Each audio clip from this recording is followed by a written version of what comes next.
cukup sering tapi juga cukup jarang. Terutama aku sendiri sih, aku cukup jarang mendengar tokoh ini ya dibawa.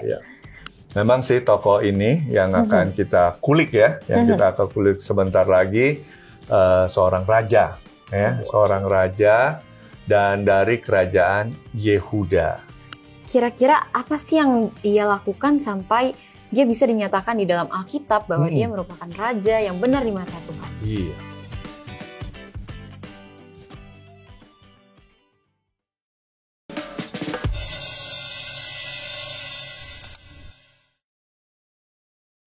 Kembali lagi di Facebook, What's on your mind? Halo teman-teman semua, kembali lagi di acara Facebook dan pada saat ini kita telah kedatangan narasumber kita, Pendeta Heinze Rusli. Iya, shalom, selamat sore. Dan...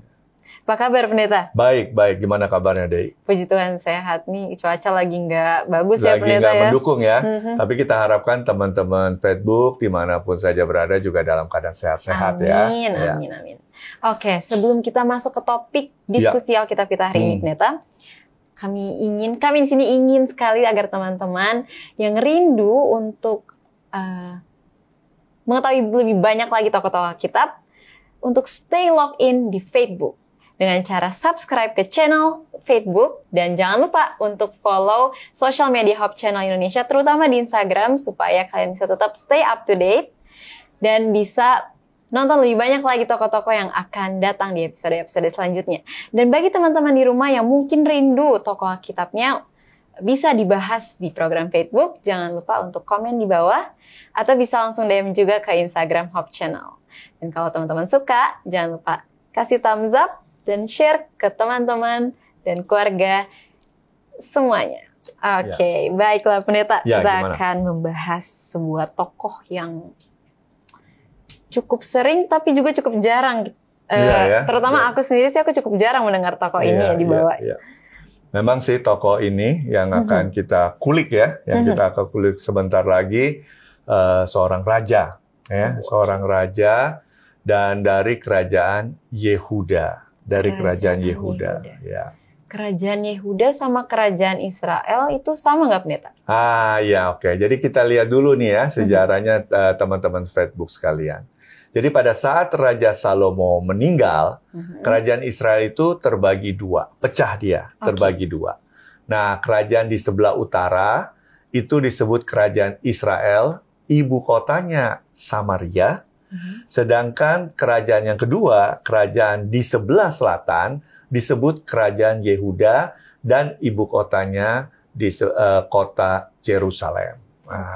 Terbagi dua. Terbagi dua, dan Israel dan Yehuda. Ada di bagian selatan berarti ya? Jadi raja yang kita mau kulik ini adalah seorang raja yang di Yehuda, memerintah di kerajaan Yehuda. Menarik ya Pendeta ya? Sangat, karena yang biasa kita dengar kan raja-raja dari Israel, tapi ini raja dari Yehuda. Oke, Pendeta, kita akan membahas mengenai raja ini dan kita akan spill ke teman-teman yang menonton di rumah siapa raja yang akan kita bahas pada hari ini, tapi tunggu yang satu ini.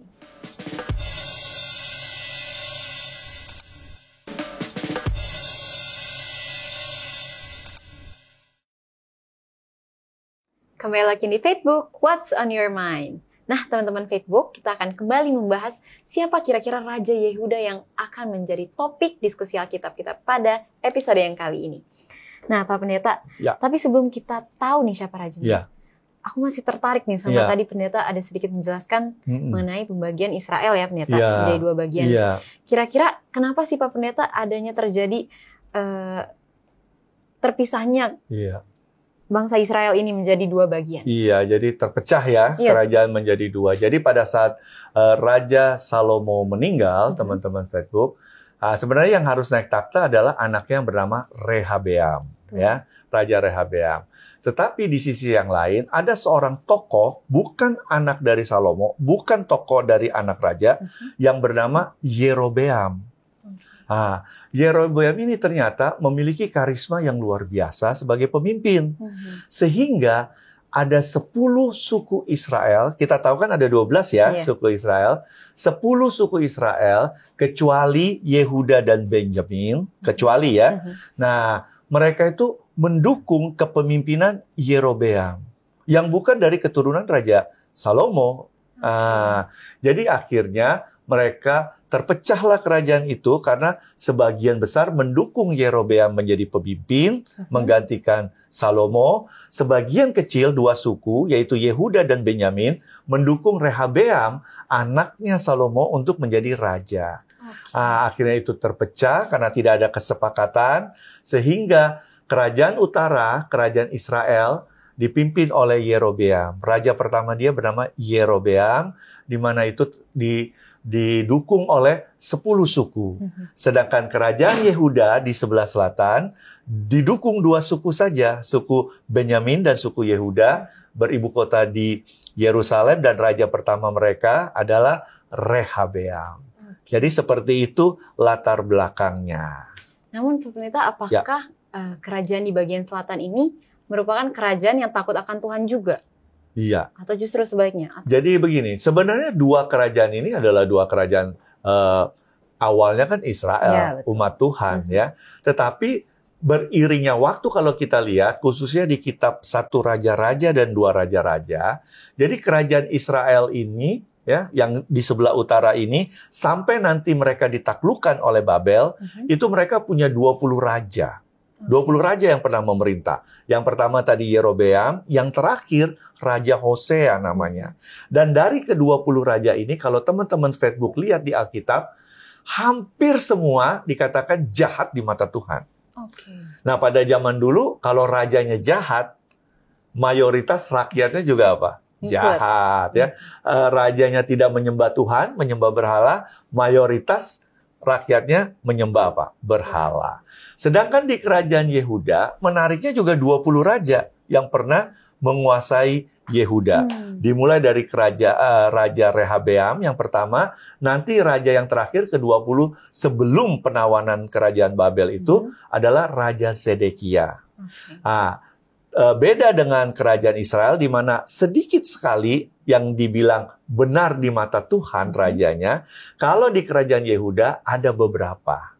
Ada beberapa tokoh raja Yehuda yang dinyatakan benar di mata Tuhan. Termasuk tokoh yang akan kita kulik bahas ini. Ya. Nah, itu dia. Jadi jadi teman-teman, raja yang akan kita bahas pada hari ini merupakan salah satu dari keturunan Rehabeam ya Pendeta? Ya, dia dari kerajaan selatan, kerajaan Yehuda. Ya, betul. Yaitu adalah Raja Hizkia. Raja Hizkia. Hizkia. Salah satu raja Yehuda yang benar di mata Tuhan. Yang dinyatakan benar di mata Tuhan. Yang dinyatakan benar. Nggak banyak ya, dari 20 itu nggak banyak. Salah satunya dia. Salah satunya Hizkia. Nah, teman-teman Facebook perlu ketahui, Hizkia ini adalah raja ke-13. Kan tadi saya sudah katakan, ada 20 raja yang pernah berkuasa di kerajaan Yehuda. Hizkia ini adalah raja ke-13. Dan dia dinyatakan benar di mata Tuhan. Nah, kehidupan dia memang sesuai dengan apa? Sesuai dengan namanya. Hizkia itu arti namanya adalah Tuhan kekuatanku. Jadi memang dia mengandalkan Tuhan sebagai kekuatannya saat dia memerintah di kerajaan Yehuda. Itu dia. Nah, Pendeta. Ya. Kira-kira apa sih yang dia lakukan sampai dia bisa dinyatakan di dalam Alkitab bahwa dia merupakan raja yang benar di mata Tuhan? Iya. Apa bedanya dia dengan raja-raja yang sebelumnya? Iya, jadi teman-teman Facebook untuk mengetahui pertanyaan dari Day ini, boleh kita buka Alkitab kita, ya, kita buka Alkitab, dan kita akan lihat di 2 Raja-Raja pasal 18, ya. 2 Raja-Raja pasal 18. Untuk yang pertama ini kita akan baca ayat 3-6. Day, tolong baca. Baiklah, 2 Raja-Raja 18 ayat 3-6. Ia melakukan apa yang benar di mata Tuhan, tepat seperti yang dilakukan Daud bapa leluhurnya. Ayat 4, dialah yang menjauhkan bukit-bukit pengorbanan dan yang meremukkan tugu-tugu berhala dan yang menebang tiang-tiang berhala dan yang menghancurkan ular tembaga yang dibuat Musa. Sebab sampai pada masa itu, orang Israel memang masih membakar korban bagi ular itu yang namanya disebut Nehustan. Ia percaya kepada Tuhan Allah Israel, dan di antara semua raja-raja Yehuda, baik yang sesudah dia maupun yang sebelumnya, tidak ada lagi yang sama seperti dia. Ia berpaut kepada Tuhan, tidak menyimpang daripada mengikut Dia, dan ia berpegang pada perintah-perintah Tuhan yang telah diperintahkannya kepada Musa. Nah, menarik ya. Kalau kita lihat ya dari 3 ayat pertama ini, profil ya dari Raja Hizkia, Raja ke-13 Yehuda. Nah, dilihat di sini bahwa Raja Hizkia ini melakukan apa yang tidak dilakukan atau yang belum pernah dilakukan raja sebelum atau bahkan sesudahnya dikatakan ya. Di mana yang pertama dia menghancurkan kuil-kuil berhala. Nah, teman-teman Facebook harus ingat pada zaman raja-raja khususnya sesudah Salomo meninggal ya, orang Israel terperangkap atau terbelenggu dalam kehidupan penyembahan berhala. Ya kita tahu Raja Salomo jatuh di dalam dosa karena apa? Penyembahan berhala yang dia lakukan ya. Nah, jadi kita lihat, jadi ini keturunan-keturunannya kan baik dari Israel maupun Yehuda. Jadi sering sekali umat Tuhan pada saat itu baik di kerajaan Israel maupun di kerajaan Yehuda, mereka itu melanggar hukum kedua, penyembahan berhala secara literal ya. Literal dalam arti memang mereka sembah patung gitu. Benar-benar mereka menyembah patung. Mereka menduakan Tuhan dalam hal ini. Ya jadi hal inilah yang direform, yang direformasi oleh Raja Hizkia. Di mana yang langsung dia lakukan adalah apa? Dia menghancurkan itu semua. Kuil-kuilnya ya kalau kuilnya dihancurkan udah pastilah. Patung-patungnya semua juga apa? Dihancurkan. Bahkan di ayat yang tadi dibaca oleh Dei bahwa apa? Nggak ada raja yang seperti dia di Yehuda. Sebelum atau sesudahnya yang berani melakukan hal tersebut. Ya, sehingga dia sangat diapresiasi dan dikatakan dia benar hidupnya di hadapan Tuhan, ya, di hadapan Tuhan. Nah, berarti dia merupakan salah satu pemimpin yang berani ya, pendeta. Berani, dia berani untuk menyatakan kebenaran dengan langsung perbuatan ya, tanpa dia bicara saja ya, tapi melalui perbuatannya. Nah, jadi di sini teman-teman Facebook bisa dilihat ya beberapa yang harus kita garis bawahi di 3 ayat pertama ini. Yang pertama, Hizkia adalah orang yang melakukan jelas apa yang benar di mata Tuhan, di hadapan Tuhan, sesuai dengan perintah Tuhan. Yang kedua, dia menghancurkan tugu-tugu berhala yang selama ini menjadi momok sehingga rakyat menyembah berhala daripada menyembah siapa? Menyembah Tuhan, ya. Lalu yang ketiga, imannya dinyatakan begitu luar biasa, imannya begitu hebat, sehingga nggak ada raja dikatakan sebelum dan sesudah dia memiliki sosok ya, sama sosoknya seperti apa? Seperti Raja Hizkia. Lalu yang berikutnya, yang nggak kalah penting adalah dia berpegang teguh sama perintah Tuhan, seperti dikatakan leluhurnya. Itu siapa? Raja Daud. Ya, Raja Daud. Nah, kalau ngomong Raja Daud ya kita tahulah siapa Raja Daud. Nggak ada lah nggak tahu Raja Daud kita sebagai orang Kristen. Walaupun Raja Daud itu banyaklah melakukan kesalahan mungkin ya, kesalahan dengan Batsheba dan sebagainya. Tetapi harus diingat nih, satu hal nih dia juga begitu juga dengan teman-teman Facebook. Raja Daud memang melakukan banyak kesalahan ya di dalam kehidupan. Mungkin kesalahan-kesalahan besar. Tapi di dalam Alkitab tidak pernah dikatakan Raja Daud menyembah berhala. Saul masih menyembah berhala sebelum Daud. Salomo apalagi menyembah berhala. Tapi Raja Daud memang banyak dia kesalahan, tapi dia nggak pernah menyembah berhala. Dan inilah yang diteruskan oleh siapa? Hizkia. Makanya dikatakan dia melakukan tepat seperti yang dilakukan leluhurnya Raja Daud dalam hal apa? Berpegang teguh dengan perintah Tuhan dan apa? Tidak menyembah apa? Tidak menyembah berhala. Apakah itu ada hubungannya dengan ayah dari Raja Hizkia, pendeta? Apakah ada pengajaran yang diberikan? Iya, kalau kita lihat, kalau sebelum Raja Hizkia, ayahnya, ya kalau kita baca di 2 Raja-Raja pasal 17, itu jahat di mata Tuhan. Jadi kalau kita lihat memang menarik ini, cerita 20 raja di Israel sama 20 raja di Yehuda. Ada ayahnya benar di mata Tuhan, tapi anaknya jahat di mata Tuhan. Atau sebaliknya. Nah, Hizkia ini ayahnya tidak benar di mata Tuhan, jahat. Tapi Hizkia melakukan apa yang benar di hadapan Tuhan. Nah, itu dia. Jadi bisa menjadi terang di antara yang gelap. Iya, jadi nggak selalu seorang anak mengikuti jejak ayahnya. Entah itu baik, entah itu jahat. Nah, kita lanjut ya cerita ini. Pendeta, kira-kira apa yang Hizkia sudah benar di mata Tuhan? Iya. Apa yang Tuhan kasih buat Hizkia? Waduh, Tuhan kasih luar biasa. Ya, kita bisa lihat berkat-berkat Tuhan buat Hizkia. Kita coba lanjutkan di ayat 7 dan 8. masih tetap di 2 Raja-Raja pasal 18. 2 Raja-Raja 18 ayat 7 dan 8. Maka Tuhan menyertai dia kemanapun juga ia pergi berperang. Ia beruntung. Ia memberontak kepada Raja Asyur dan tidak lagi takluk kepadanya.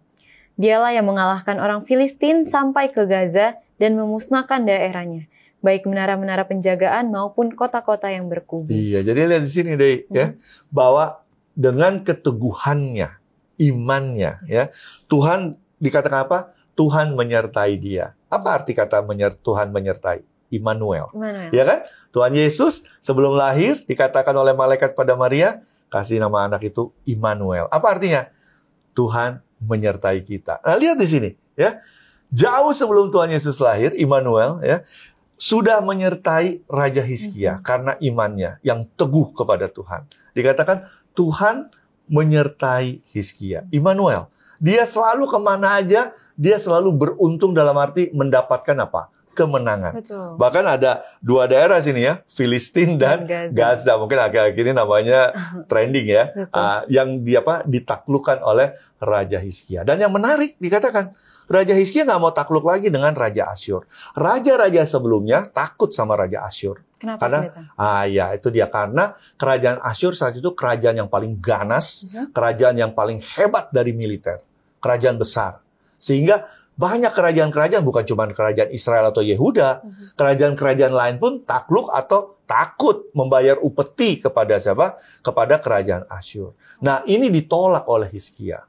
Imannya yang teguh, dia yakin Tuhan akan memberkati dia yakin Tuhan akan menjaga, melindungi rakyat Yehuda, sehingga dia tolak, dia nggak mau di bawah pengaruh ya atau di bawah bayang-bayang kerajaan Asyur. Nah, itu dikatakan, karena apa? Karena Tuhan menyertai dia, Immanuel. Kemanapun dia pergi, dia mendapatkan kemenangan dan dia selalu, tanda kutip ini ya, beruntung ya. Berarti dia selalu mendapatkan hasil yang baik tentunya. Allah kekuatanku juga ya pendeta. Sesuai namanya, Hizkia.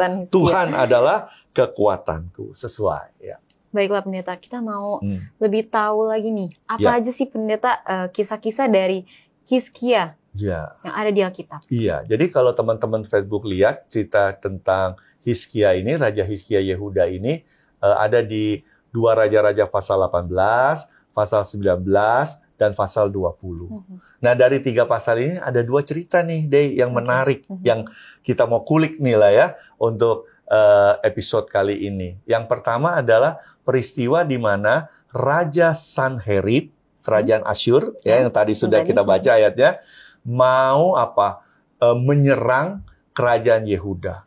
Ya, jadi saat itu situasinya kerajaan Asyur dipimpin Raja Sanherib dengan pasukannya yang tadi saya katakan ganas, yang kejam, yang terkenal kuat lah ya, sedang mengepung kota Yerusalem. Nah, itu kita bisa lihat di dalam 2 Raja-Raja masih di pasal 18.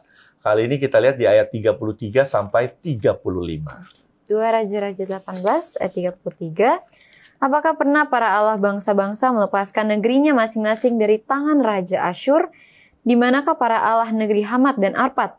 Di manakah para Allah negeri Sefarwaim, Hena dan Iwa? Apakah mereka telah melepaskan Samaria dari tanganku? Siapakah di antara semua Allah di negeri-negeri yang telah melepaskan negeri mereka dari tanganku, sehingga Tuhan sanggup melepaskan Yerusalem dari tanganku? Nah, lihat di sini nih ya, deh ya, teman-teman Facebook juga ya. Tadi kan sudah dibilang, kerajaan Israel ibu kota Samaria. Kerajaan Yehuda ibu kota Yerusalem. Berarti Samaria ini sudah takluk. Makanya dia bilang, Samaria buktinya takluk sama saya. Apa iya Tuhan akan melepas Yerusalem sekarang? Kan Tuhannya sama mereka, kerajaan Israel dan Yehuda. Bahkan dia sebut nama-nama kerajaan dan dewanya yang sudah dia taklukkan lah, dia anggap. Ya kan, nama-nama tadi yang cukup banyak itu disebut. Jadi kita lihat nih, benar-benar Raja Sanherib ini raja yang pede, confidence. Ya kan? Karena memang dia memenangi pertempuran-pertempuran dia dengan kerajaan-kerajaan, termasuk kerajaan Israel saat itu.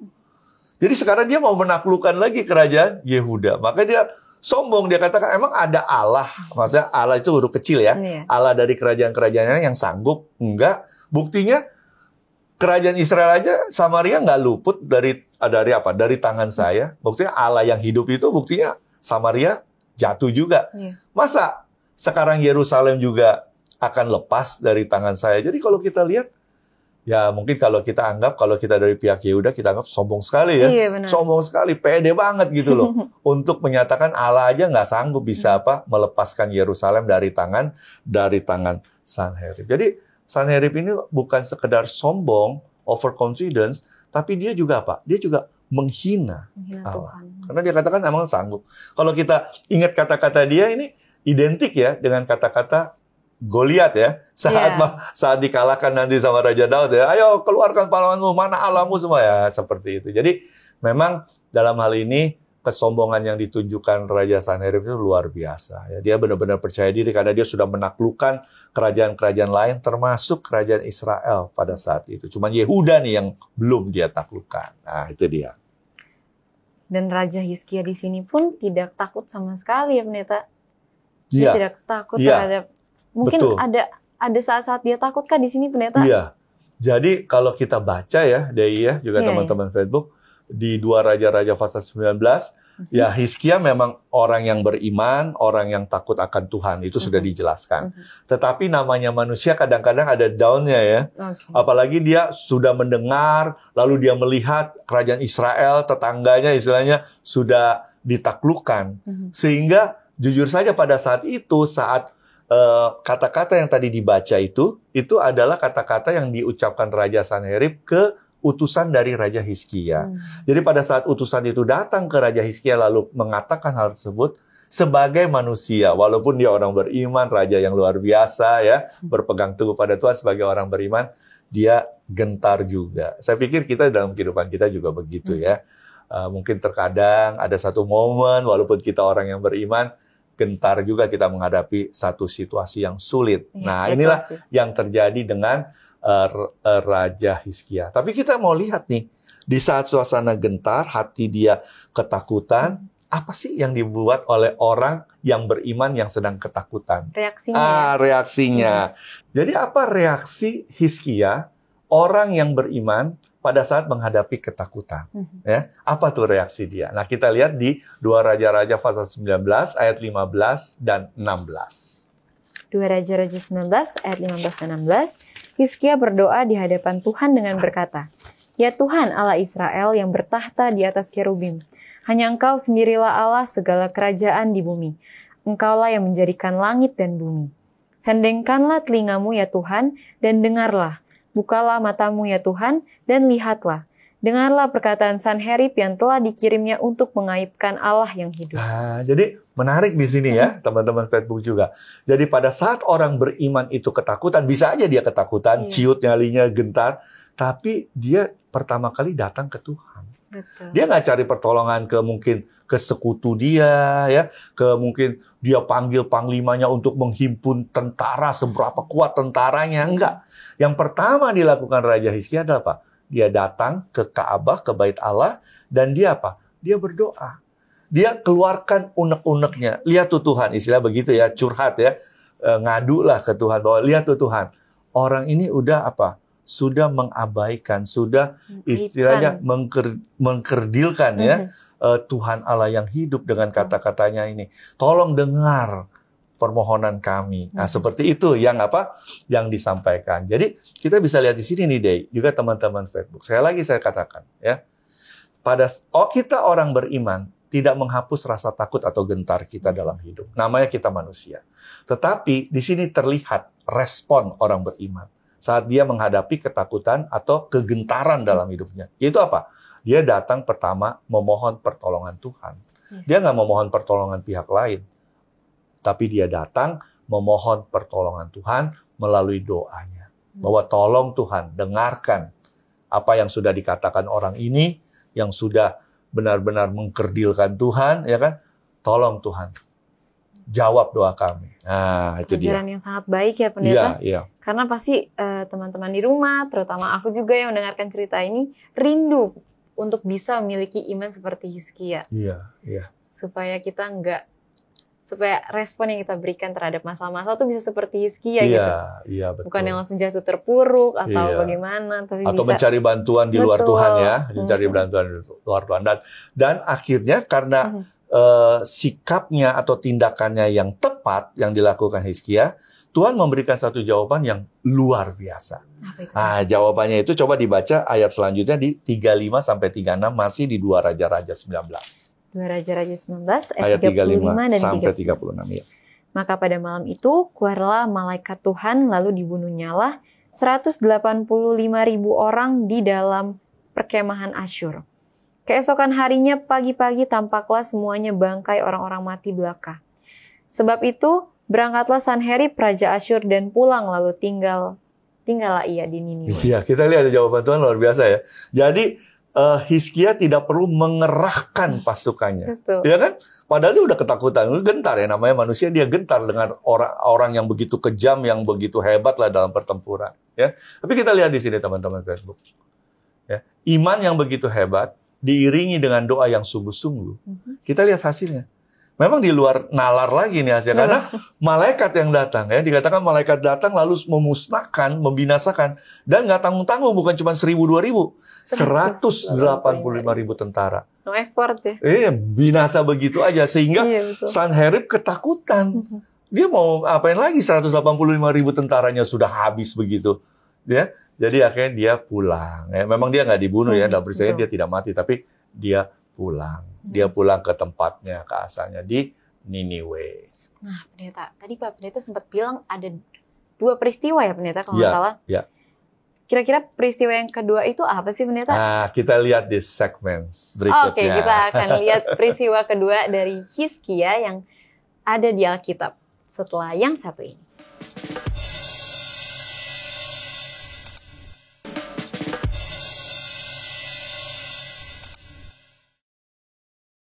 Kembali lagi di Facebook, What's on your mind? Nah, teman-teman Facebook, kita akan membahas peristiwa kedua yang menarik dari tokoh Hizkia yang ada di Alkitab.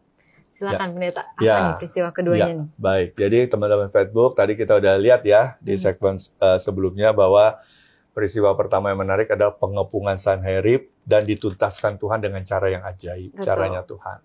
Nah, yang kedua ini juga kuasa Tuhan juga menjadi highlight dalam peristiwa yang kedua ini ya. Nah, mari kita buka Alkitab kita sekarang di pasal 20 di buku 2 Raja-Raja, kita mulai di ayat pertama sampai ketiga. 2 Raja-Raja 20 ayat yang pertama. Pada Hizkia sakit dan disembuhkan. Ya. Pada hari-hari itu Hizkia jatuh sakit dan hampir mati. Lalu datanglah Nabi Yesaya bin Amos dan berkata kepadanya, "Beginilah firman Tuhan. Sampaikanlah pesan terakhir kepada keluargamu sebab engkau akan mati, tidak akan sembuh lagi." Lalu Hizkia memalingkan mukanya ke arah dinding dan ia berdoa kepada Tuhan. "Ah Tuhan, ingatlah kiranya bahwa aku telah hidup di hadapan-Mu dengan setia dan dengan tulus hati, dan bahwa aku telah melakukan apa yang baik di mata-Mu." Kemudian menangislah Hizkia dengan sangat. Iya, jadi kita lihat di sini ya, Deia juga teman-teman Facebook, Hizkia menderita sakit. Memang nggak dijelaskan sih sakit apa gitu ya, tapi sakitnya ini pasti mematikan. Bukan cuma orang yang memvonis, Tuhan juga memvonis ya melalui Nabi Yesaya datang bilang, kamu nggak akan sembuh, udahlah kumpulinlah keluargamu untuk apa?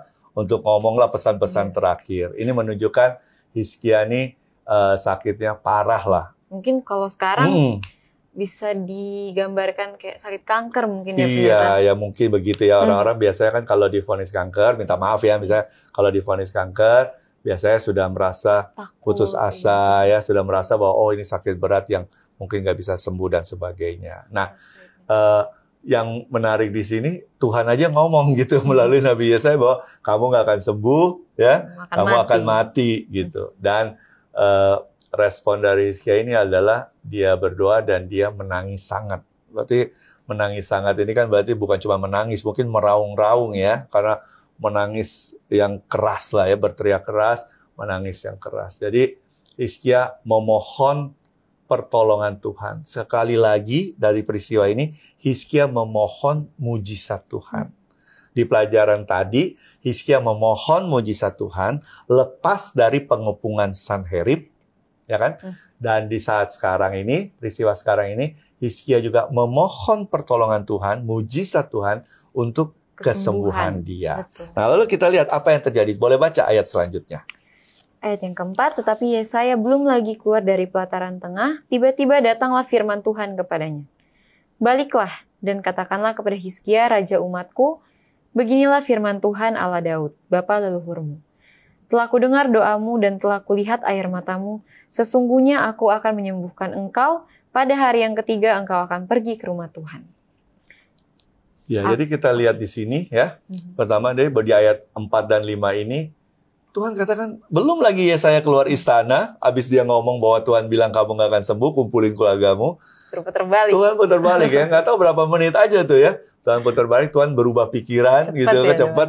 Dan tapi bukan cuma sekedar cepat ya kita lihat sini. Mungkin saya katakan inilah orang istimewa mungkin ya Hizkia ya, orang istimewa gitu.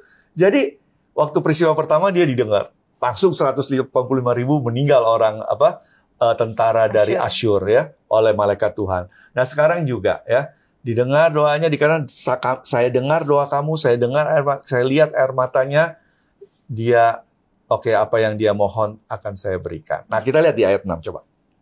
Ayat 6. Aku akan memperpanjang hidupmu 15 tahun lagi dan aku akan melepaskan engkau dan kota ini dari tangan Raja Asyur. Aku akan memagari kota ini oleh karena aku dan oleh karena Daud hambaku. Nah, ini menarik nih teman-teman. Dapat bonus lagi nih Pak Pendeta. Dapat bonus 15 tahun kesembuhan, ya. Tapi itu yang utama ya, bukan bonus. Itu yang utama, 15 tahun kesembuhan. Plus bonus yang saya berikan. Yaitu apa? Dia terlepas dari cengkraman kerajaan Asyur. Jadi ini luar biasa gitu. Jadi memang teman-teman Facebook, saat Tuhan menjawab doa kita, biasanya itu Tuhan jawab di luar dari ekspektasi kita. Seperti Hizkia, dia mau sembuh aja kan, nggak ada dia mikirin, dia kan yang dia doakan sembuh Tuhan, tolong berikan kesembuhan, sembuh. Mungkin seperti itu ya doanya ya. Pokoknya sembuh Tuhan, kasih mujizatmu aku sembuh. Dijawab sembuh. Tapi bukan itu aja, di luar ekspektasinya, dia juga dijawab, dia lepas dari kerajaan apa? Asyur yang selama ini membayang-bayangi kerajaan Israel dan juga kerajaan apa? Kerajaan Yehuda. Jadi luar biasa dia dan diberikan 15 tahun lagi. Ya itu satu waktu yang tidak pendek ya pastinya ya, tidak pendek. Ya, 15 tahun lagi orang Israel, orang yang sudah sekarat diberikan waktu sampai 15 tahun lagi untuk apa? Untuk sehat ya, untuk sehat. Mungkin apakah ada misi dari 15 tahun ini Pendeta?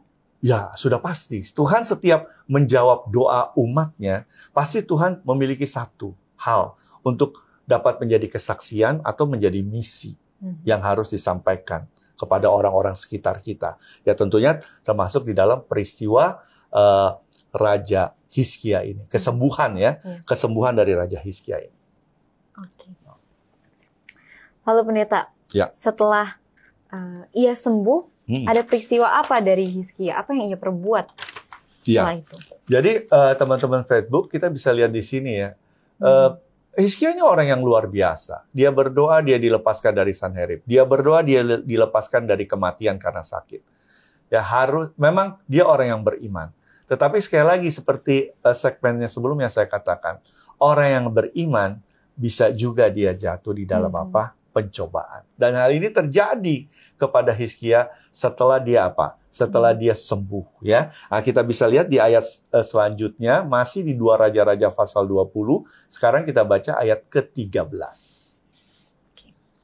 Ayat yang ke-13, Hizkia bersukacita atas kedatangan mereka, lalu diperlihatkannyalah kepada mereka segenap gedung harta bendanya, emas dan perak, rempah-rempah dan minyak yang berharga, gedung persenjataannya dan segala yang terdapat dalam perbendaharaannya. Tidak ada barang yang tidak diperlihatkan Hizkia kepada mereka di istananya dan di seluruh daerah kekuasaannya. Iya, jadi sayang ya gitu. Iya. Jadi Hizkia ini sudah diberikan kesempatan untuk sembuh ya, lepas dari maut ya, karena sakitnya. Harusnya seperti yang kamu katakan tadi, harusnya dia menjalankan misi. Apalagi yang datang ini adalah utusan kerajaan Babel, ya kan? Harusnya saat datang dia menyaksikan mujizat Tuhan melalui kesembuhan dia. Betul kan? Tapi sayangnya dia malah apa? flexing, ya kan? Dia tunjukin semua harta dia. Bahkan ayat ini kata apa? Tidak ada satupun bagian harta dia yang dia tidak tunjukkan. Itu luar biasa ya. Mungkin kalau zaman sekarang, Hizkia hidup zaman sekarang sebagai raja sultan ya kita anggap ya. Oh mungkin istananya megah, ya kan? Koleksi mobil sportnya dia tunjukin, ya kan? Oh terus perhiasannya dan sebagainya dia tunjukkan gitu loh. Jadi nggak ada yang nggak dia tunjukkan, ayat ini katakan. Semua dia tunjukkan kepada orang-orang utusan dari kerajaan Babel. Sangat sayang ya, padahal Tuhan udah suruh utusan itu datang, diharapkan supaya apa? Hizkia memberikan kesaksian tentang apa? Kebesaran Tuhan. Sayangnya dia nggak gunakan itu. Atau mungkin pendeta pada saat ketakutan, mungkin nggak sih pendeta kalau ketakutan Hizkia terhadap kematian itu, karena juga ia sudah memiliki banyak kekayaan, mungkin dia takut untuk meninggalkan harta bendanya atau bagaimana pendeta? Ya mungkin secara manusia bisa saja begitu ya, tapi Alkitab tidak menjelaskan detail seperti itu. Yang di Alkitab jelaskan adalah dia benar-benar ingin sembuh. Ya kan, makanya dia dikatakan menangis dengan sangat, dia memohon kesembuhan ya. Tapi dalam hal ini kita bisa lihat ya, Dei, bahwa di dalam kehidupan Raja Hizkia ini benar-benar mencerminkan kehidupan kita umat Tuhan sekarang. Kenapa?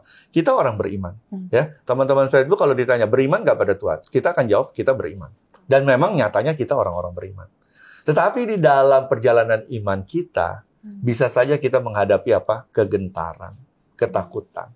Bisa saja kita menghadapi satu kondisi di mana kok kita lebih senang memegahkan diri sendiri ya daripada memegahkan Tuhan. Kok kita lebih merasa senang memuliakan diri sendiri ya daripada memuliakan nama Tuhan. Dan Hizkia jatuh dalam hal ini.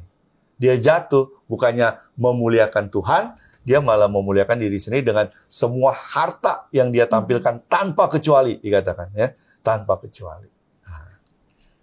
Ada nih pendeta singkatan yang cocok buat Hizkia. 3S. 3S, apa itu? Sakit, sembuh, sombong. Sembuh, sombong, ya bisa juga ya. Ya. Langsung merangkum nih pendeta. Ya, dia ngalami sakit, dia sembuh juga, tapi dia juga sombong jadinya. Ya, jadi teman-teman Facebook kita lihat di sini, pada saat Hizkia tidak menjalani misinya untuk menyaksikan kemuliaan Tuhan atau kebesaran Tuhan atas kesembuhannya, Tuhan merespon itu. Ya, nah, sekarang kita lanjutkan, kita baca di ayat 17 dan 18. Masih di 2 Raja-Raja pasal 20. 2 Raja-Raja 20 ayat 17 dan 18. Sesungguhnya suatu masa akan datang bahwa segala yang ada di dalam istanamu dan yang disimpan oleh nenek moyangmu sampai hari ini akan diangkut ke Babel. Tidak ada barang yang akan ditinggalkan, demikianlah firman Tuhan. Dan dari keturunanmu yang akan kau peroleh akan diambil orang untuk menjadi sida-sida di istana Raja Babel. Inilah hasil atau respon Tuhan dengan flexing yang dilakukan Hizkia. Gantinya memuliakan Tuhan, dia memuliakan diri sendiri dengan hartanya yang dia pamerkan ke orang Babel. Yaitu apa? Harta dia akan jatuh ke orang Babel. Ya kan? Kita tahu Raja Hizkia itu raja ke-13. Sedangkan kerajaan Yehuda akan takluk di kerajaan Babel di raja nomor 20. Berarti 7 generasi sebelumnya, yaitu di Hizkia, di zaman Hizkia, Tuhan sudah menubuatkan bahwa kerajaan Yehuda akan takluk oleh orang Babel, dan orang-orang yang akan ditawan menjadi sida-sida. Sida-sida itu kalau zaman kita sekarang mungkin jadi seperti pejabat-pejabat di Babel. Nah, itu kan cerita Daniel, Sadrak, Mesak, Abednego kan, yang dibawa dari Yehuda nantinya oleh Raja Nebukadnezar. Jadi kita lihat, ya, Tuhan tidak suka atau Tuhan tidak senang, Tuhan tidak setuju jika berkat yang dia berikan kepada kita, apapun itu, kesehatan, harta, dan yang lainnya, pendidikan, itu dipakai oleh kita untuk menyombongkan diri sendiri, untuk memuliakan diri sendiri. Jadi Tuhan kasih tahu, ini akan yang terjadi. Dan memang sejarah membuktikan. Kerajaan Yehuda, di kerajaan Sedekia, raja nomor 20, takluk, ya kan? Semua hartanya diambil, betul, dan tawanan orang-orang saat itu dijadikan tawanan menjadi sida-sida. Maksudnya menjadi pejabat lah, menjadi pekerja-pekerja di mana? Kerajaan Babel. Itu kan terbukti dengan cerita Daniel, Sadrak, Mesak, Abednego kan, yang menjadi pejabat di mana? Di kerajaan Nebukadnezar atau kerajaan Babel. Nah, jadi kita lihat teman-teman Facebook, apa yang Tuhan nyatakan, itu semua adalah sebuah kebenaran. Dan itu terbukti dari peristiwa Raja Hizkia ini. Nah, kalau bisa diambil pelajaran juga, ya, menjadi suatu reminder ya pendeta. betul. Bagaimana Tuhan bisa kasih berkat yang berlimpah, Ya. tapi Tuhan bisa ambil itu semua. Iya. Kapanpun Ia Kapanpun mau. Dia mau. Kalau kita udah salah sedikit aja. Iya. Jadi jangan sampai kita goyah ya pendeta. Jangan sampai kita goyah, jangan sampai kita menyimpang, dan jangan sampai kita tidak menjalankan misi. Iya, betul. Kita menjalankan, karena semua berkat yang Tuhan berikan, kesehatan, seperti saya katakan tadi, pendidikan, harta, dan sebagainya, materi, itu semua ada tujuannya. Ada misi Tuhan di situ. Satu hal yang paling pasti adalah itu semua kita lakukan untuk memuliakan nama Tuhan, bukan memuliakan nama sendiri. Nah. Pelajaran yang sangat bagus dan Iya. jadi reminder tentunya bagi saya di sini dan pastinya teman-teman Facebook semua di rumah. Dan saat ini kita akan mendengarkan kesimpulan pendeta karena materi yang telah kita bawakan sudah habis. Kita akan mendengarkan kesimpulan setelah yang satu ini.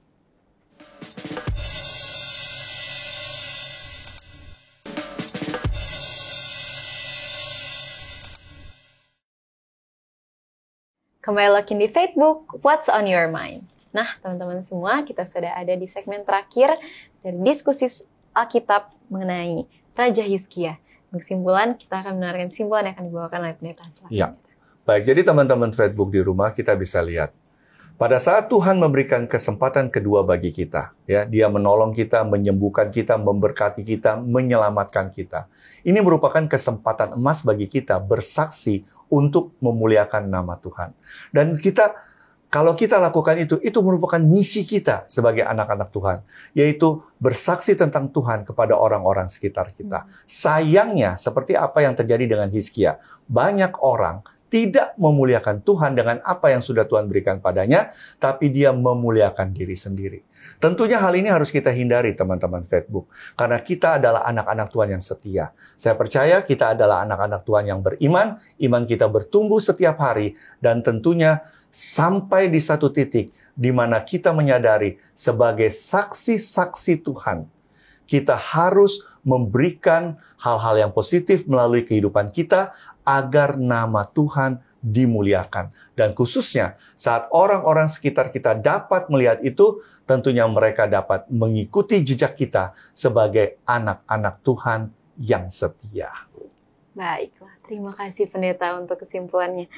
Dan teman-teman juga semoga kita dapat tetap berserah kepada Tuhan, supaya berserah penuh ke dalam tangannya, betul, supaya kita bisa mensyukuri segala berkatnya, dan kita juga lebih fokus untuk bersaksi, memuliakan namanya, bukan memuliakan diri kita sendiri. Iya.